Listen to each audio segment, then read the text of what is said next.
मैं हूँ Bear Grylls.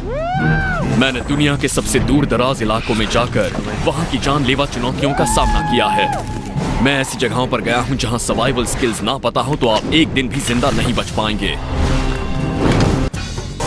इस प्रोग्राम के सीन्स कुछ व्यूअर्स के लिए सूटेबल नहीं है। ऐसे इलाकों में जब तक पीने के पानी का कोई स्रोत नहीं मिलता तब तक आपको खुद ही अपनी जान। लेकिन ऑस्ट्रेलिया के उत्तरी इलाके के मुकाबले वो कुछ भी नहीं है। ये दुनिया के सबसे खतरनाक दूर दराज इलाकों में से एक है। यहाँ जानलेवा जानवरों की पूरी भरमार है। सड़कें ना होने की वजह से यहाँ पहुँचना नामुमकिन है। कितना कचरा पड़ा है। जिस जबरदस्त तूफान ने इस जहाज को किनारे तक पहुंचाया होगा उसी की वजह से इतना कचरा भी इकट्ठा हुआ है। मैं इनसे एक राफ्ट बना सकता हूं, लेकिन वो मजबूत होना चाहिए। किसी का कचरा किसी के काम आ सकता है।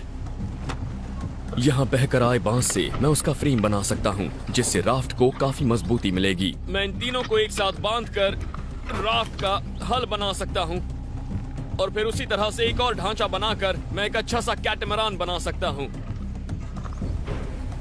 इन प्लास्टिक के डिब्बों की वजह से मेरा राफ्ट पानी पर तैर पाएगा। मेरा प्लान तो अच्छा है, लेकिन मुसीबत ये है कि इन बोतलों के ढक्कन हैं ही नहीं। मुझे ऐसी बोतलें ढूंढनी होंगी जो इसके जैसी हो। हाँ, ये ठीक है। जितना हो सके राफ्ट को पानी पर तैरना होगा। यहाँ ग्रेट व्हाइट शार्क्स घूमती रहती हैं, इसीलिए मैं समंदर से ज्यादा दूर रहना चाहता हूँ। मैं उस जगह पर हूँ जहाँ ज्वार का पानी चढ़ जाता है। मैं चाहता हूँ कि जैसे ही पानी चढ़े मैं यहाँ से निकल जाऊं। ज्वार का पानी मुझे मुख्य भूमि तक पहुंचा देगा, लेकिन किनारे पर बह रही तेज हवाएं एक बड़ी मुसीबत हैं। मैं अपने पीछे से बह रही हवा से ज्यादा ज्वार के पानी पर यहाँ से निकलने के लिए निर्भर हूँ। यहाँ से किनारा करीब 6.5 किलोमीटर दूर है। ज्वार के पानी के बावजूद वहाँ तक पहुँचने में करीब 7 घंटे लग जाएंगे और यहाँ की शार्क्स की वजह से वो 7 घंटे बहुत ज्यादा हैं। मगर इस वीरान टापू पर जहाँ पानी भी नहीं है वहाँ रुकना बेवकूफी है। समंदर में दूरी का अंदाजा लगाना हमेशा मुश्किल होता है। कई बार ऐसा लगता है कि कोई चीज आपके बहुत करीब है। मेरा राफ्ट टूट रहा है, इसीलिए अब इसे छोड़ने का वक्त आ गया है। क्रिस्टोफर कोलंबस करीब 500 साल पहले डोमिनिकन रिपब्लिक आए थे और उन्होंने यहाँ नई दुनिया में यूरोप की पहली बस्ती बसाई थी। मैं मुख्य भूमि पर पहुंच गया हूँ, लेकिन मैंने इसकी उम्मीद नहीं की थी। यहाँ पर काफी मैनग्रोव्स हैं और इनकी वजह से ये हालात पूरी तरह से बदल गए हैं और मुश्किलें बढ़ गई हैं।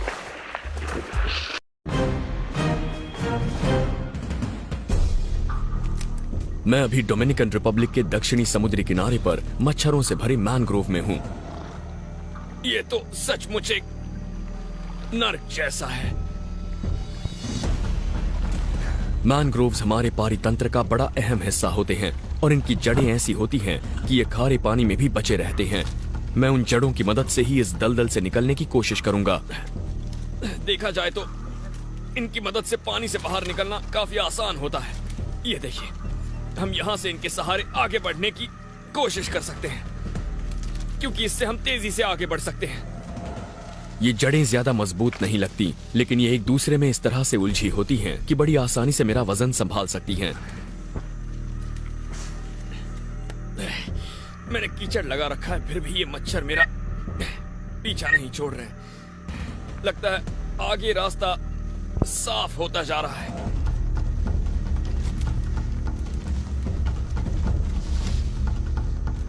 आखिरकार मैनग्रोव कम होने लगे हैं। अब मैं ज्यादा तेजी से आगे बढ़ सकता हूँ। मुझे आगे बढ़ना होगा और अपनी रफ्तार बढ़ानी होगी।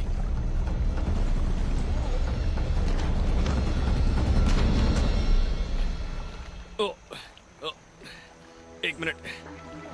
अगर आप कभी दलदल में फंस जाएं तो घबराएं नहीं, अपनी हरकतें कम कर दीजिए। इसे खींचता हूँ। इस तरह की दलदलें तब और खतरनाक बनती हैं जब हम ज्यादा जोर लगाते हैं, क्योंकि ये हमें अंदर खींचती है। हाँ, मैं इस मैनग्रोव की जड़ का शुक्रगुजार हूँ।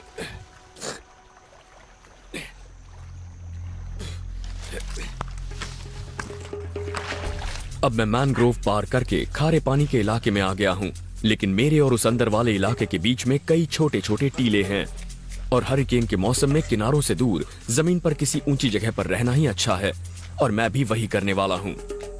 इस इलाके में आने के बाद पहली बार मुझे इतनी ऊंची जगह नजर आई है। अब इन टीलों की मदद से मैं किसी और ऊंची जगह पर जाऊंगा जहां से दिशा का अंदाजा मिल जाएगा।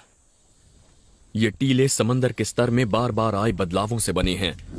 अगर आप पानी और बस्ती की तलाश में उत्तर की तरफ जा रहे हैं तो आपको इन्हें पार करना ही होगा। मुझे वहां तक चढ़ना होगा।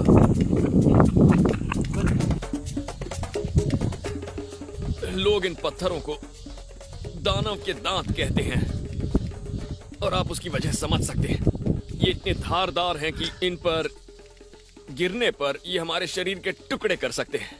अगर आप इनसे बच भी जाएं तो आगे कैक्टस आपको नहीं छोड़ेंगे।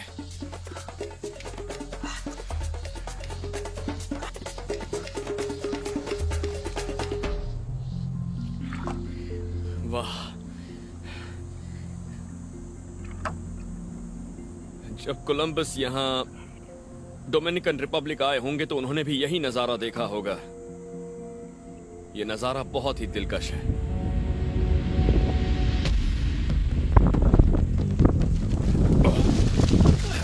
मगर इन कैक्टस से सावधान रहना जरूरी है। पर मुझे यकीन है कोलंबस जब यहां तक पहुंचे होंगे तो इन कैक्टस को देखकर उनकी सोच। किसी भी डेंजरस एनवायरनमेंट में जाने से पहले प्रोफेशनल एडवाइस लेनी चाहिए। मैंने